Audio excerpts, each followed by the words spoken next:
Morning, everybody. Thank you for joining the second instalment of our 4-part webinar series for the legal sector. This series is all about helping you get more from your Microsoft 365 ecosystem, whether that's improving how teams work together in your organization or simplifying day-to-day tasks through automation or just making better use of the tools that you've actually already got and you're paying for. We'll keep things really practical and straightforward, and we'll also cover some of the more advanced aspects of 365, such as Copilot and Power Apps as well, but later on in the series. So quick introduction. So for those that I haven't met, my name's Gavin Turnbull. I'm the Managed Services Consultant here at CT. Mike? I'm a Modern Workplace Director with Yoko 10. We're part of the Central Technology Group, and we focus on all things Microsoft. Perfect. Thank you very much, Mike. So yeah, this is the second instalment, as I mentioned earlier. We're going to be focusing today on modern data compliance in the workplace. Housekeeping wise, we've turned off cameras and microphones, so questions can actually be submitted through the Q&A section that you should be able to see on your team screen, and then we'll get through them as we go along. There's also an opportunity at the end to ask any questions too. We'll send our contact details across in follow-up to the webinar series via email. So if you want to book any time in terms of some of the things we're going to go through today or any of the series around modern workplace and Microsoft 365, then you can book some time in with Mike via myself or through Mike direct. So we'll share contact details after. Right, moving on. So just a quick introduction for those that don't know CT. We were, as an organisation, just a quick one, we're founded in 2002, based in Chesterfield. So we've got over 20 years of experience in technology and IT managed services in particular, trusted by over 37 legal customers at the minute, and 50 professional services organisations across the UK. And we support organisations all across the country from our head office in Derbyshire, in Chesterfield. We've also got other branches in Leicester and Dorset as well, following an acquisition last year.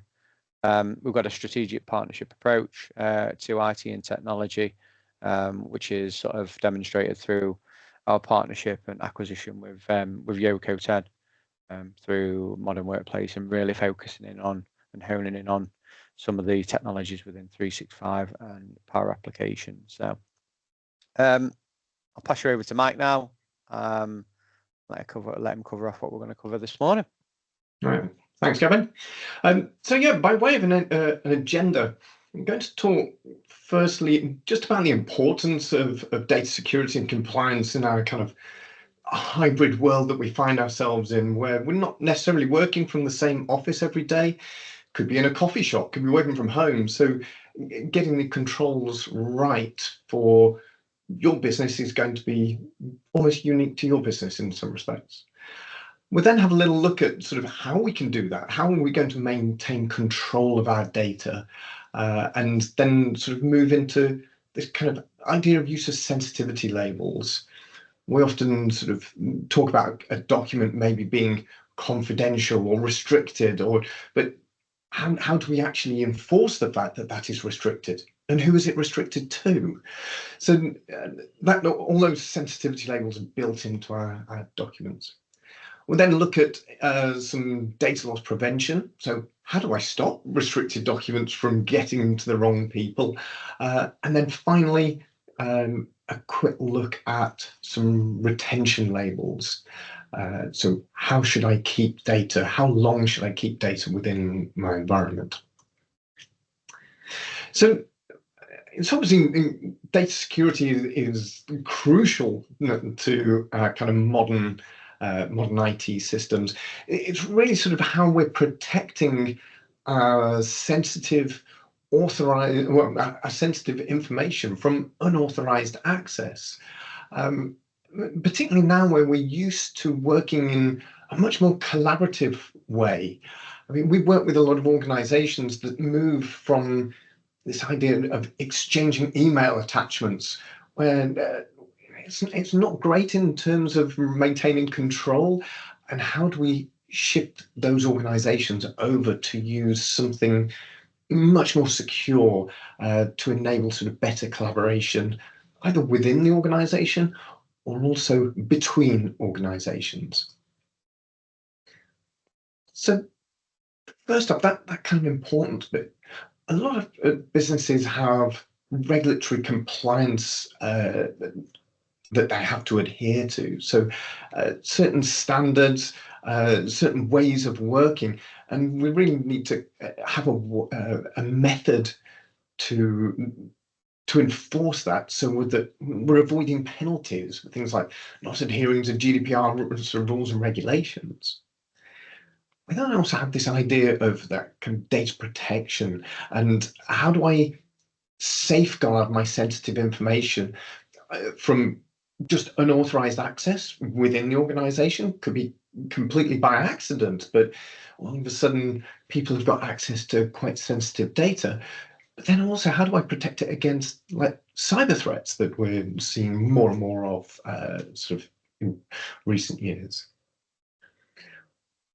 But then also have the idea of operational stability. So making sure that we can still have our data being very secure and compliant, but we don't want that to be a barrier from people being able to do their work. Yes, it needs to be secure, but if I've got to jump through so many hoops to be able to work with the information, that becomes a bigger barrier to adoption. So we've got to try and strike a balance almost in how we secure the information and allow people to work with it. And finally, compliance and data security really builds trust and confidence that your customers or clients have, that you're being responsible with your data and their data.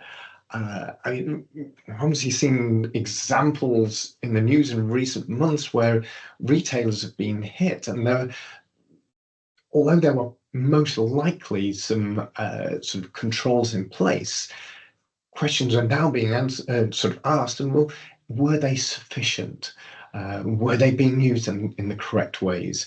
So really making sure that when we're working with data, we're doing so that it's not going to break the trust or break the reputational value that our business has.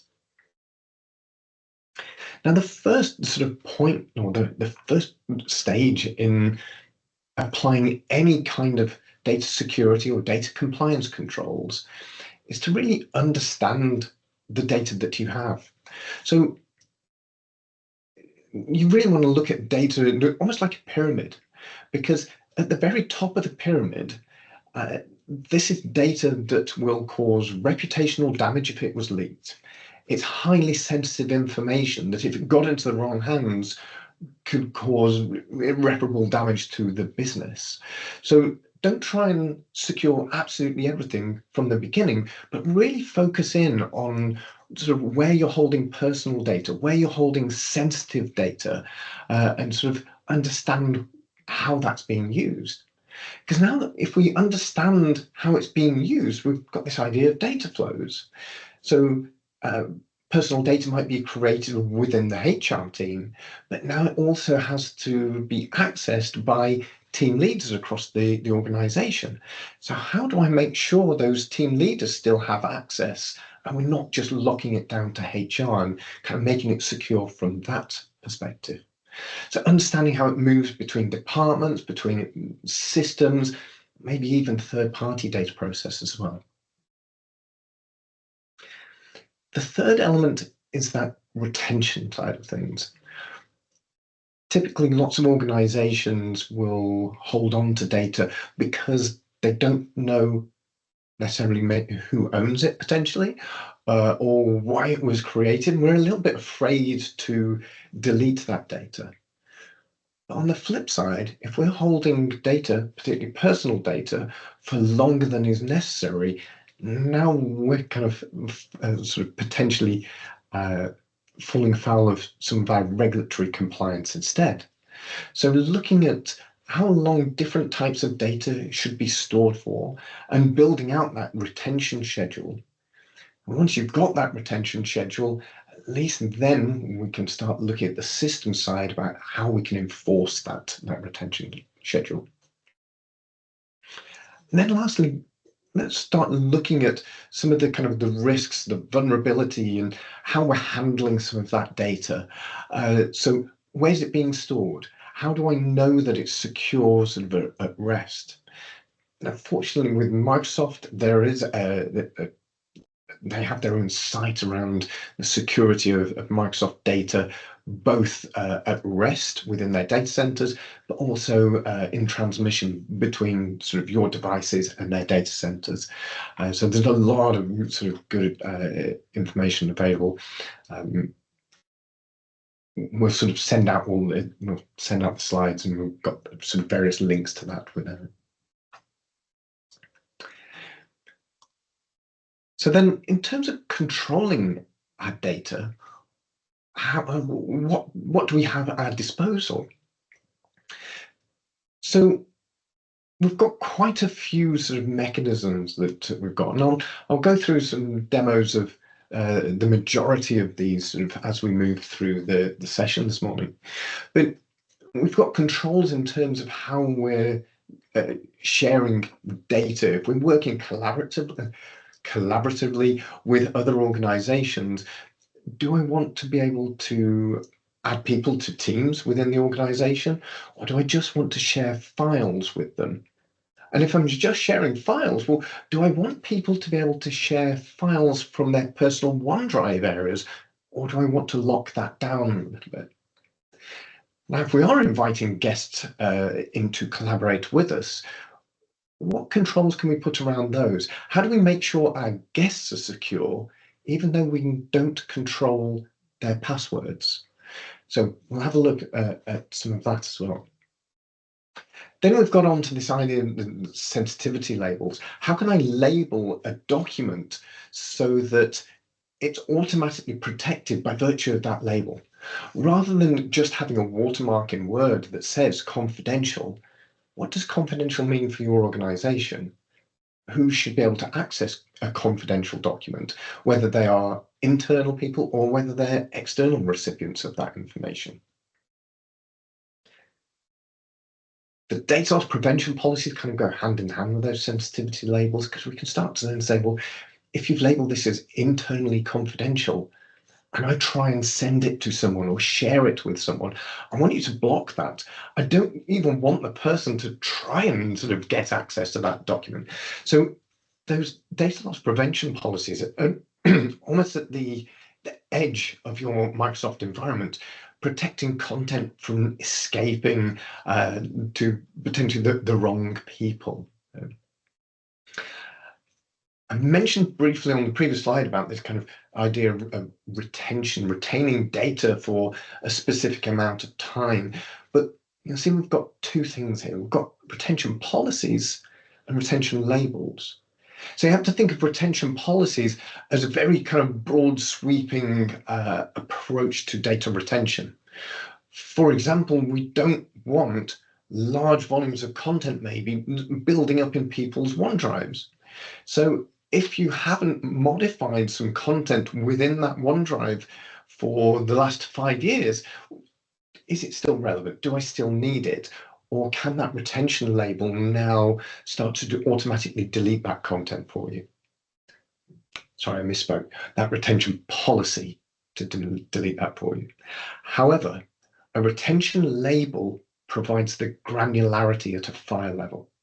So even if I have a retention policy that says I'm going to delete things that haven't been modified in the last 5 years, I can then use a retention label to say, for this file, override that policy. For this file, I want you to keep it forever, or for whatever term is appropriate for that document.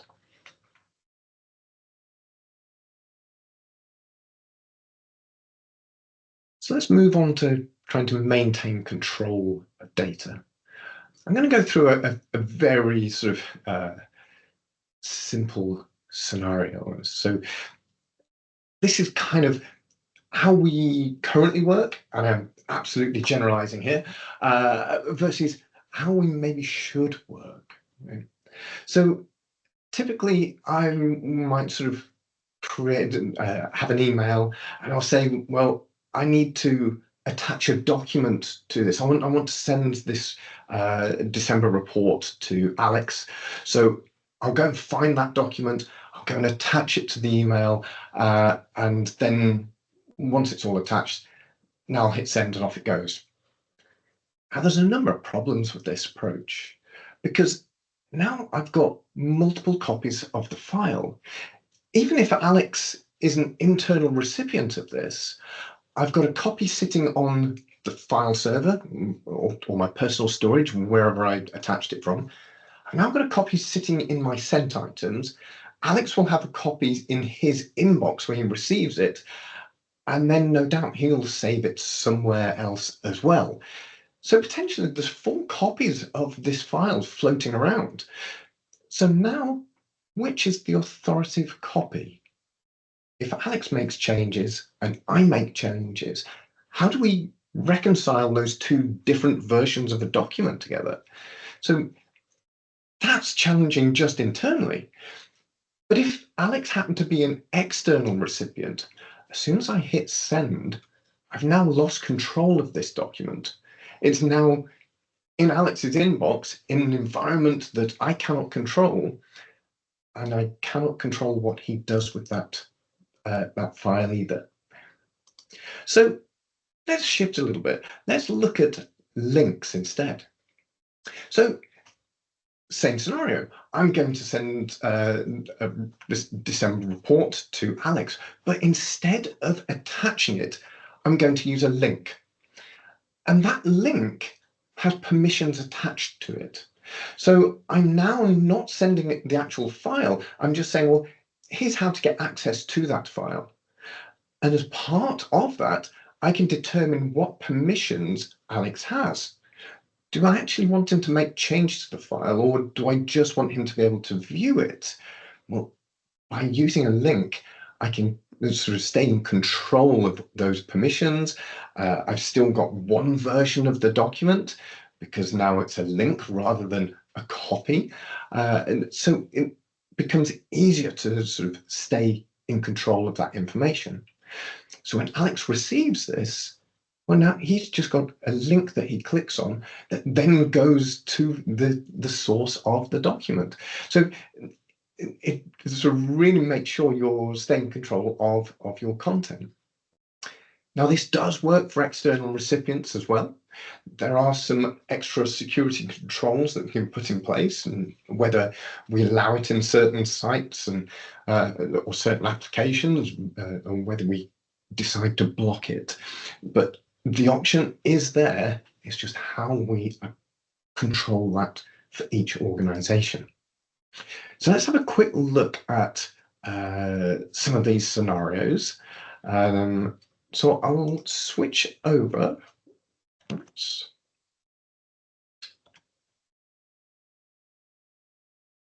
Oops, let's share this one instead. Okay. So on screen, I've got my demo user here. So signed in as Lynn Robbins, and I'm going to go and create a new email. So sending it to Alex, I'm now going to sort of effectively do the same sort of things that you might normally do if you're sending an attachment. Go and find an attachment. It's going to be my collaborative demo. And Outlook starts to now say, well, are you sending a link or are you attaching a copy? Now, the copy bit is what we generally do. And we say, yeah, okay, now I've got this sort of extra version that's going to be sitting around. But instead, if we were to use the link approach, well, now I've got a link to that content, but I can also now say, well, what's the access going to be? So I can see here at the moment, the default for this environment is that the recipients can only view the content. But I might want Alex to be able to do a little bit more. I might want him to edit this So if I click on that manage access, I can still leave it as the recipient of the message, but now down here, I can say, actually, I want you to be able to do different things. So do I want him only to be able to view it but not download it? Now that could be useful if it's an external recipient.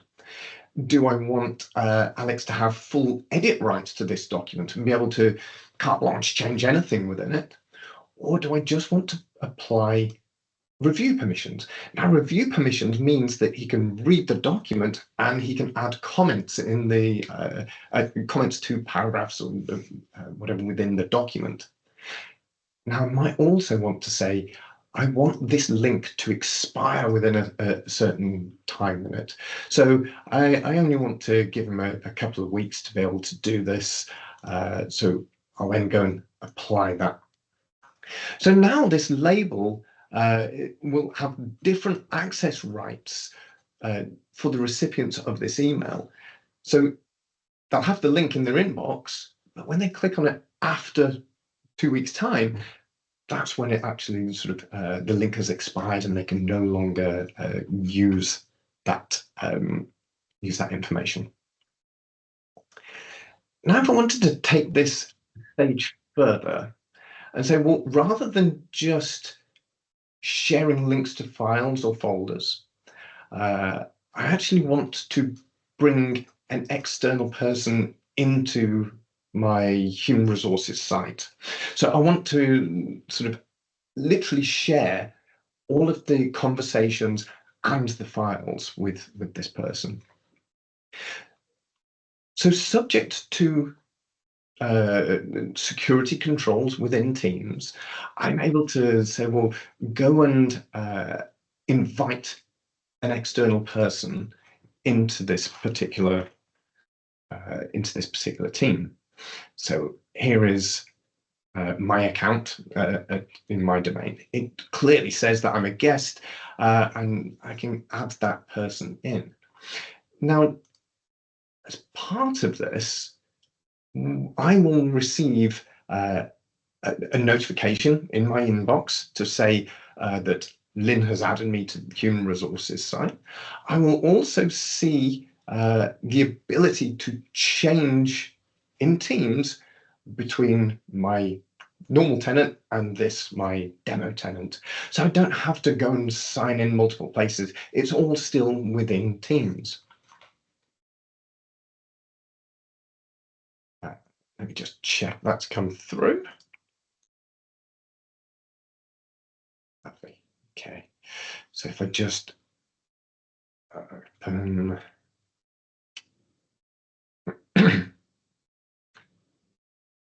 just a moment and get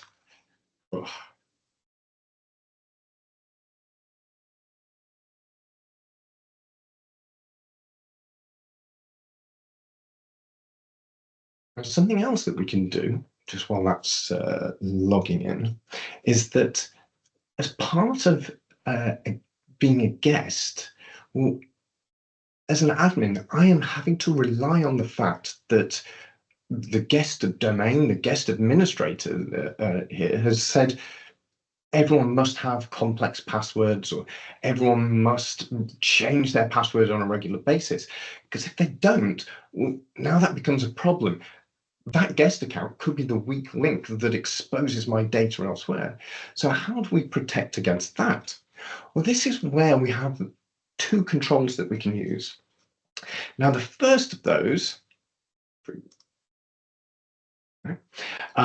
is this idea of conditional access. So within conditional access, you might say, well, everyone must use multi-factor authentication. So that is your combination of your username and your password, and a notification on your phone. You're responding to something in that way. And we can also apply that to guests. So I've gotten sort of external users logged here, and now kind of B2B, the guests that we trust, things like that. But everyone goes through the same MFA process.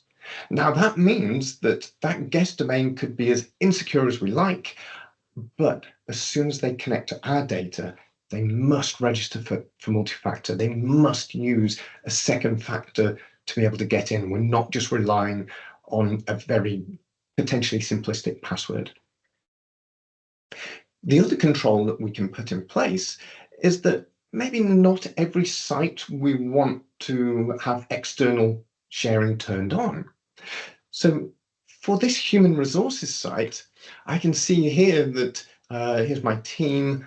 I'm allowing new or existing guests to sort of come and work in this team, but we've only got this allowed domain of the yoko10.com domain. So if I try and add anything else to this, it'll then say, actually, you can't add that because we do not have, we do not allow you to go and kind of use an alternate name, an alternate domain for this. So they're two sort of easy controls that you can start to put in place when working with sort of guests in your environment.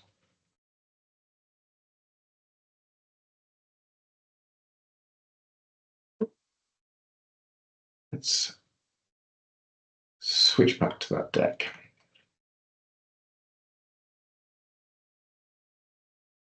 Okay, so the next control we really want to talk through is this idea of those sensitivity labels. How do we classify and protect our data?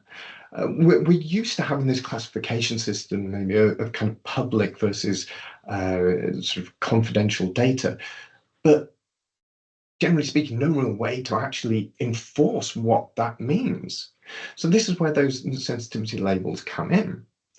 Every sensitivity label has got protection settings that we can put in place. So we can say that confidential is only able to be accessed internally, or we can have the content marking rules applied to it. So when I apply a label, it's automatically going to watermark my document, or sort of put a header in my email, or whatever it might be. We can also set up auto labeling that says if you use some sensitive information within your email or within your document, such as a national insurance number or financial data, I want you to automatically recommend a higher sensitivity label or a specific sensitivity label if you want to. From a business organizational perspective, I can also create labels for groups and for sites. So with that Teams example, a HR site, would I actually want to invite third-party guests into my HR team? Probably not. So this is where we could apply a label onto the team that includes the SharePoint site that says, do not allow external guests to be added to this location, or do not allow file sharing from this location. So it really sort of protecting all of the content in that way. As shown in the link example, we can also define expiry dates on things. So if you think about with an attachment, if I've sent an attachment on an email, I can do whatever I like with it. I can copy it and paste it into a new document. I could print it and leave it in a taxi for a paper to find or whatever it might be. But with a link, now I can sort of say, you've only got access for a certain amount of time. Think of it in like a project tender situation, which we have to respond to quite regularly. Businesses send out information to us, and some of it can be quite detailed about how that business works. Now, if we expire the link once the tender process is done, that's fine. No one can access it. Better still, because sensitivity labels travel with the document, even if I allow people to download it onto their devices and I expire the label after a month, they will be unable to open that document, even though it's on their device, which we don't control. Because those labels kind of wrap around the content, a bit like a kind of safety blanket, if you will, as soon as you try and open it, it comes back to our environment to say, oh, Joe Bloggs is trying to open this document. Should they still have access or not? And if they don't, it won't allow them to open it. And then finally, we've got this integration with both conditional access and with data loss prevention. Now, with conditional access, I've only talked really about how someone might get into your environment, like with multi-factor authentication. But we can also say, if that person is not on a secure enough device, if they're on a mobile device versus a Windows laptop or something else, I mean, say part of the security settings is they can only view the content online. Even though they've got edit rights potentially, you can't open it in Word. You must use Word Online within our environment. So hugely important for sort of keeping control of those documents while still allowing the collaboration that we need to take place. Right. So let's have a little look at what those sensitivity labels actually look like. Switch back to my demo machine. Okay, so at the moment, I'm just in Word, and once you publish sensitivity labels, people will start to see this option appear. Now, sensitivity labels are published to individuals or groups within the business. They're not published to locations. I can't publish kind of sensitivity labels to a specific site necessarily, but when working with a document, obviously you're editing in the context of yourself. So here I can see that we've got 5 different labels available. So public being the kind of most open, and then we've got internal only and restricted, things like that. So if I select, oh, I want to reclassify this document as internal, well, on the face of it, not really much is happening. Word up here understands that it's now an internal document. The sensitivity label knows it's an internal document, but our settings don't really reflect anything else at the moment. Now, if I change this to confidential and internal only, a few things have actually happened to this document now. So first off, we've automatically got a header to the document. It would also apply to an email if we wanted, so explaining that this is now a confidential document. Now, I can also sort of say, well, what permissions does that actually mean? So just by clicking on the label at the top here, I can say view the permissions, and it says these are the permissions for me as an individual. Now, if I wanted to say, well, I want to share this document,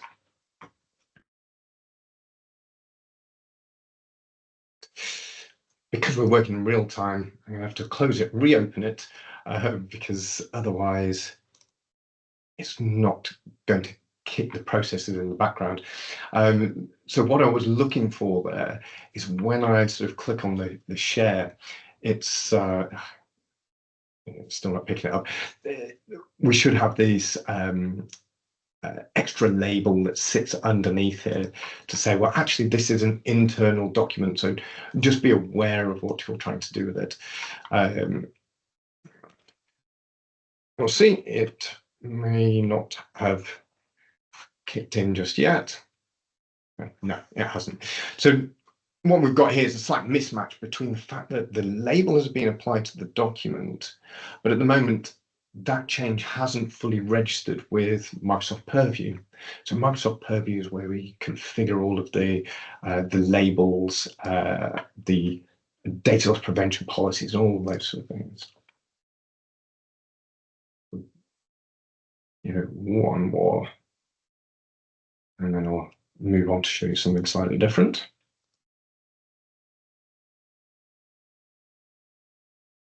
Wonderful. Never work with children, animals, or Microsoft technology. So if I'm going to try changing the label to something different, see whether it will respond. Now, as part of our policy, what I also want to do, yes, it is. What I also want to be able to do is say, well, allow specific permissions. With certain labels, you can pre-configure the permissions. So that internal label would only restrict to members of the Yoko 365 demo domain. So if I try and share it with my own home domain, it should have blocked me and sort of give me a tooltip and warning on that. Now, if I want to specify those permissions instead, to be able to say, well, I want to give someone specific permission, just viewer permissions here, or maybe kind of a more restricted edit. So here we can say, well, I want you to view and edit it, but I do not want you to be able to print or copy or remove the protection. So that's a very sort of handy label to have, particularly when you're collaborating with someone, because it means your IP stays in your control. We're not printing it and sending it and leaving it elsewhere. We've still got all the extra options around whether you want to expire the links and all those sorts of things. So by applying that label, again, we can see this header has changed to restricted access. I'm able to go and sort of see the details of what that actually sort of entails. But now those permissions should be tied in with this document.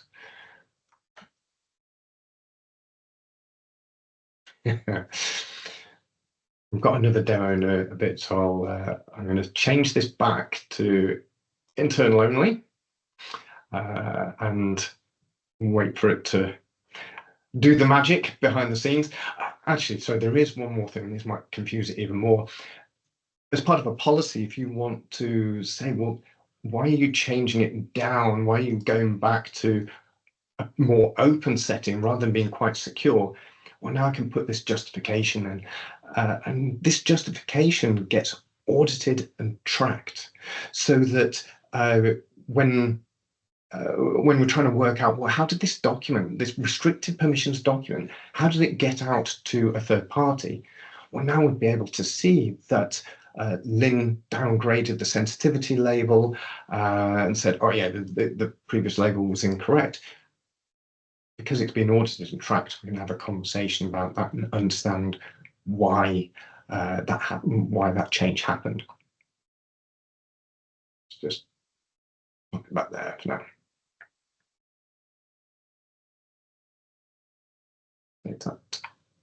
Okay, let's switch back to the deck.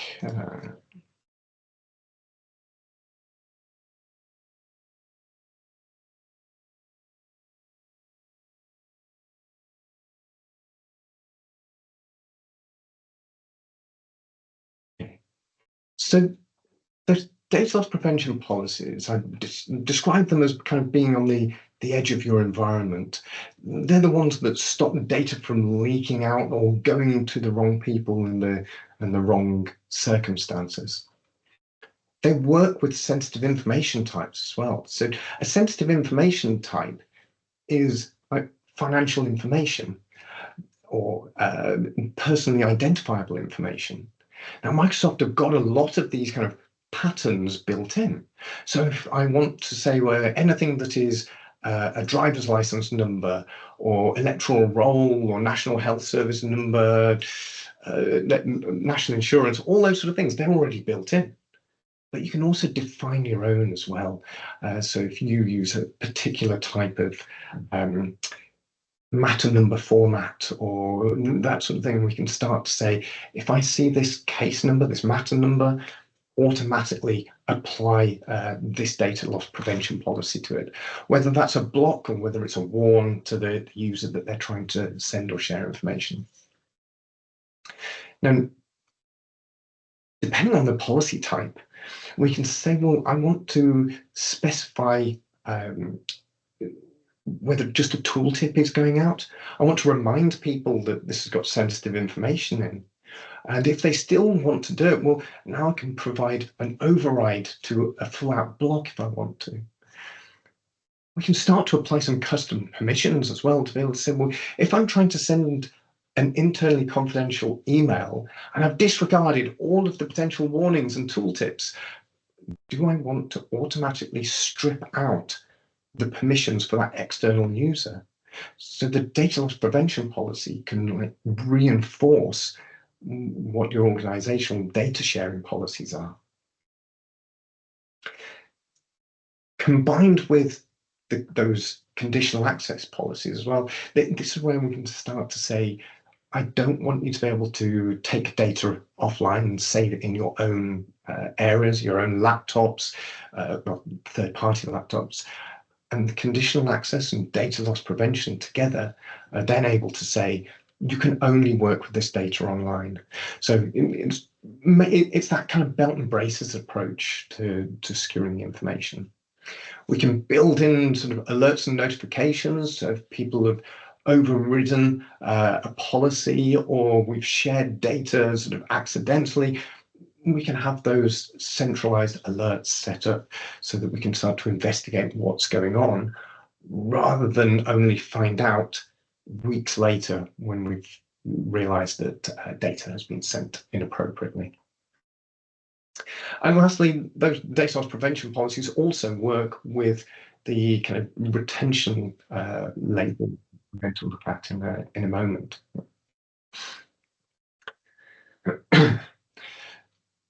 So if I shift back to my demo machine,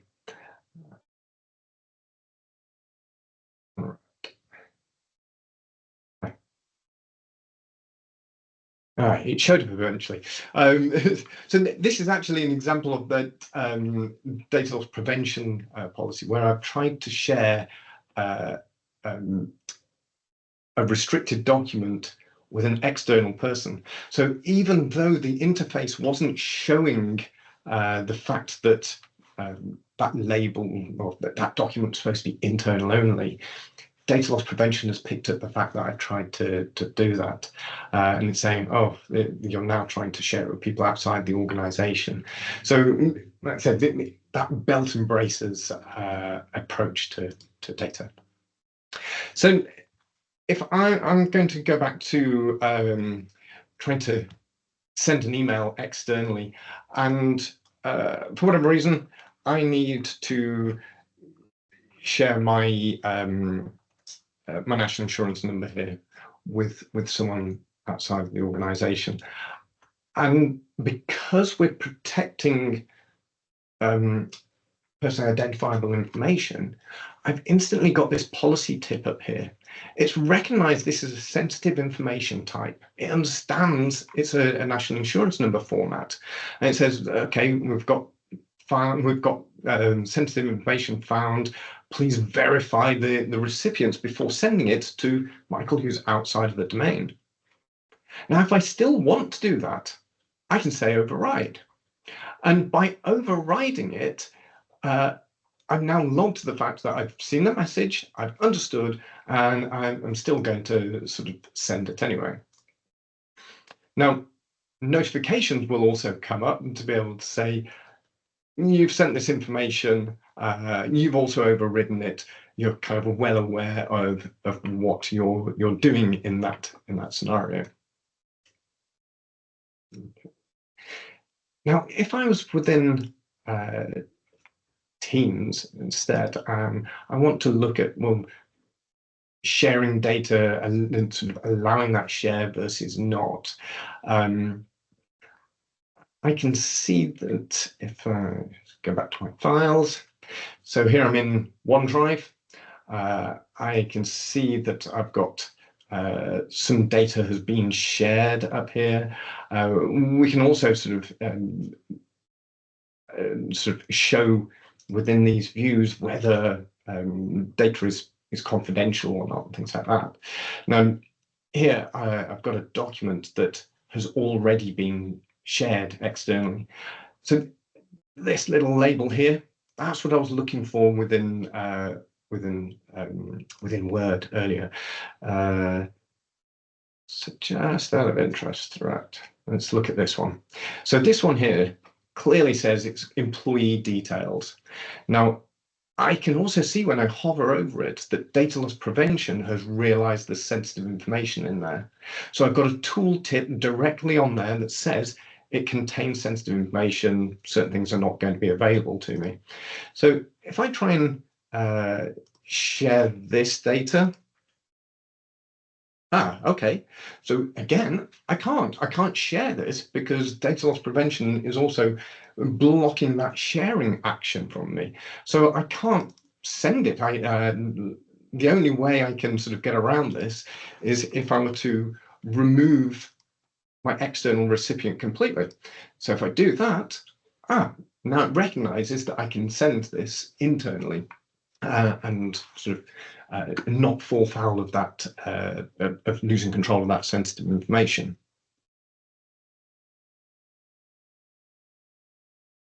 If I was working within a location where I can share data, so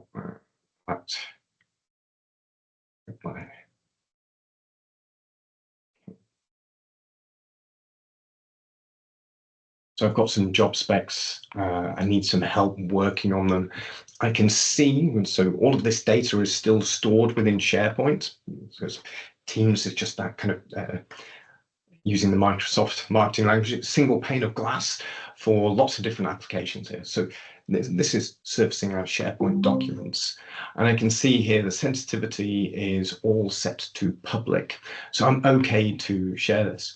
And in here, this is going to allow me to go and share that data and send a link. It's just warning me that we might want to be careful that that person's outside.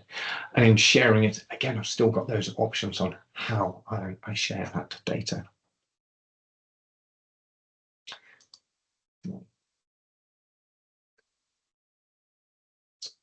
Okay, so looking at the last part of the Purview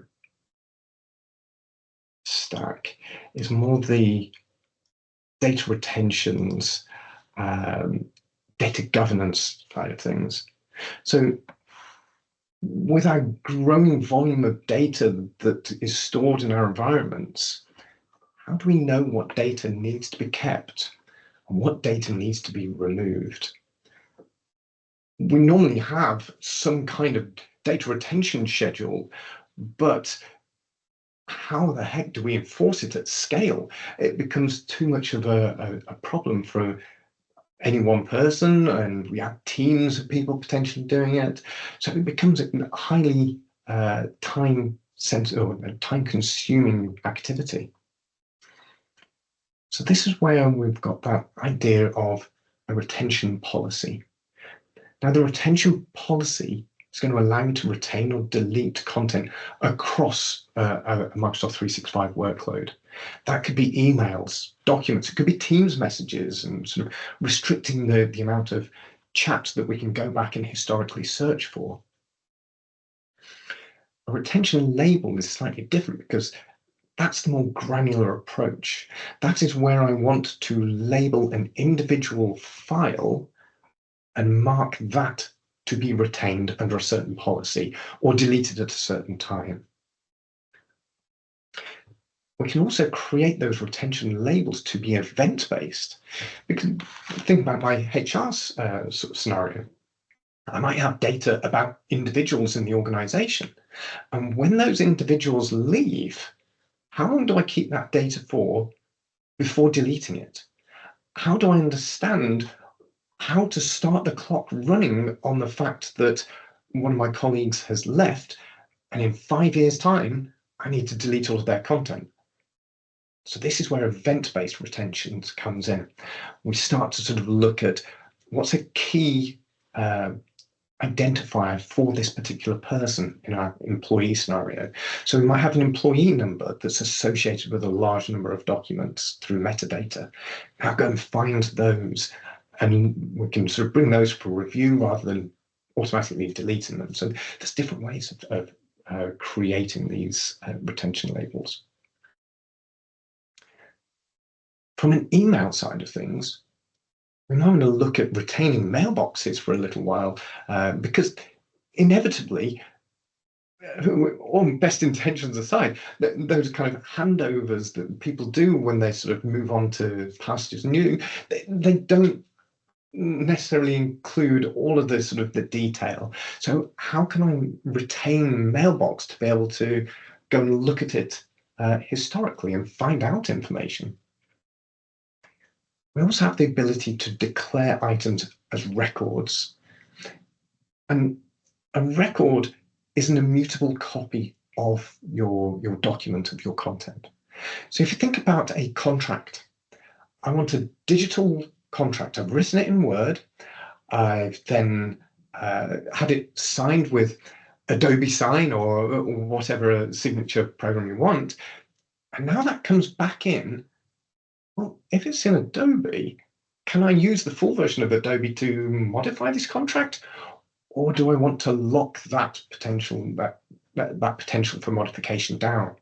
So declaring a file as a record means that the file contents cannot be changed. The file metadata cannot be changed. Anything about that, whilst it's in the system, cannot be changed. It can't be deleted either. So we have to sort of be quite clear on how we set up the retention labels associated to records, because the only way that content, once declared as a record, is going to leave the system is in line with that retention policy. So it might be 10 years before it is automatically removed. Now, if we don't want everything to just be removed, this is where the final element, disposition reviews, comes in. I might want to say for all contracts, before they're deleted, subject to my records retention policy, I want it to go to someone to review it and to validate it first, to ensure that we are okay to sort of delete that. Now, if they're an existing client, we've got multiple contracts here, I might want to change the label and put it under a different retention. So we can change that retention policy if we need to, or we can approve it for deletion in line with the one that's been applied. So we'll have a little look at how those kind of present themselves within SharePoint, within Teams. So I can see on here, I've got a number of retention labels sort of assigned. Now, if I click onto my account admin job spec and look at the details, I'm going to see all of the metadata associated to that file. And metadata is just data that's kind of describing the file. So we haven't got much filled in here, but the title, maybe it's associated to a client, but then we've got this retention label. Now within Purview, we've got defined a large number of retention labels. So some are retained forever, some are retained for 6 years, some are retained for 3 years. Now, whatever label we apply to that, that's how long this content's going to be retained for. And that retention can start at different times. That could be as soon as the file's been created, or the last time the file has been modified, keep it for 3 years, or when I actually apply this label. So different ways of looking at it. So I want to change this to job profiles, and I can now see we've got a different retention label associated to this item of content. Now with emails, they look a little bit different. So if I look at this email that's been received, this is where we've got a retention policy right up here at the top, just under the to line. Now this is a policy that's being applied to all Exchange and all SharePoint content in this environment. So it's automatically being kept for 6 years. And I can see when that content's actually going to expire here as well. So June 30th, 2031, this will be actually sort of removed from my inbox if I haven't done so sort of prior to that point. So they show up in different ways, but they're there to try and help you stay compliant in terms of how long we're keeping content for, or when are we sort of removing that information.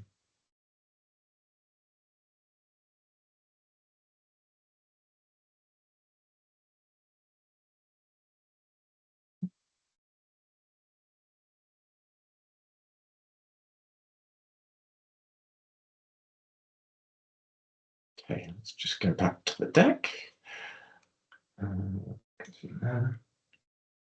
Okay, so that's all from me for this morning. But if you have any questions, please feel free to sort of put them in the Q&A. We do also feel free to get in touch. Sorry, Gavin, am I stealing your thunder, mate? You want to I just know, so I've we only got pop up. 2 slides as well. Yeah. You was doing a really good job anyway. I'll continue No, then. I think, All yeah, I feedback think, is definitely welcome. If you want yeah, to get in touch to sort of deep dive into any of these topics in a little more detail, specific to your organizations, please get in touch. If you're already a CT client, please get in touch with your account manager and then we can organize a conversation as well. So next week we're going to sort of dive into the world of Power, the Power Platform. So how we can start to create workflows, automatic workflows to kind of change the way you work on a day-to-day basis, or building mobile apps, fairly lightweight apps that I can take on my mobile, on a tablet, and not have to be at a desk to interact with. So that's up next. yeah, looking forward to it. Thank you very much, Mike. Thank you to everybody for attending. We look forward to seeing you next week for the Power Ups webinar. So cheers again, Mike, and thanks for everybody's time today. Thank you. Thank you very much.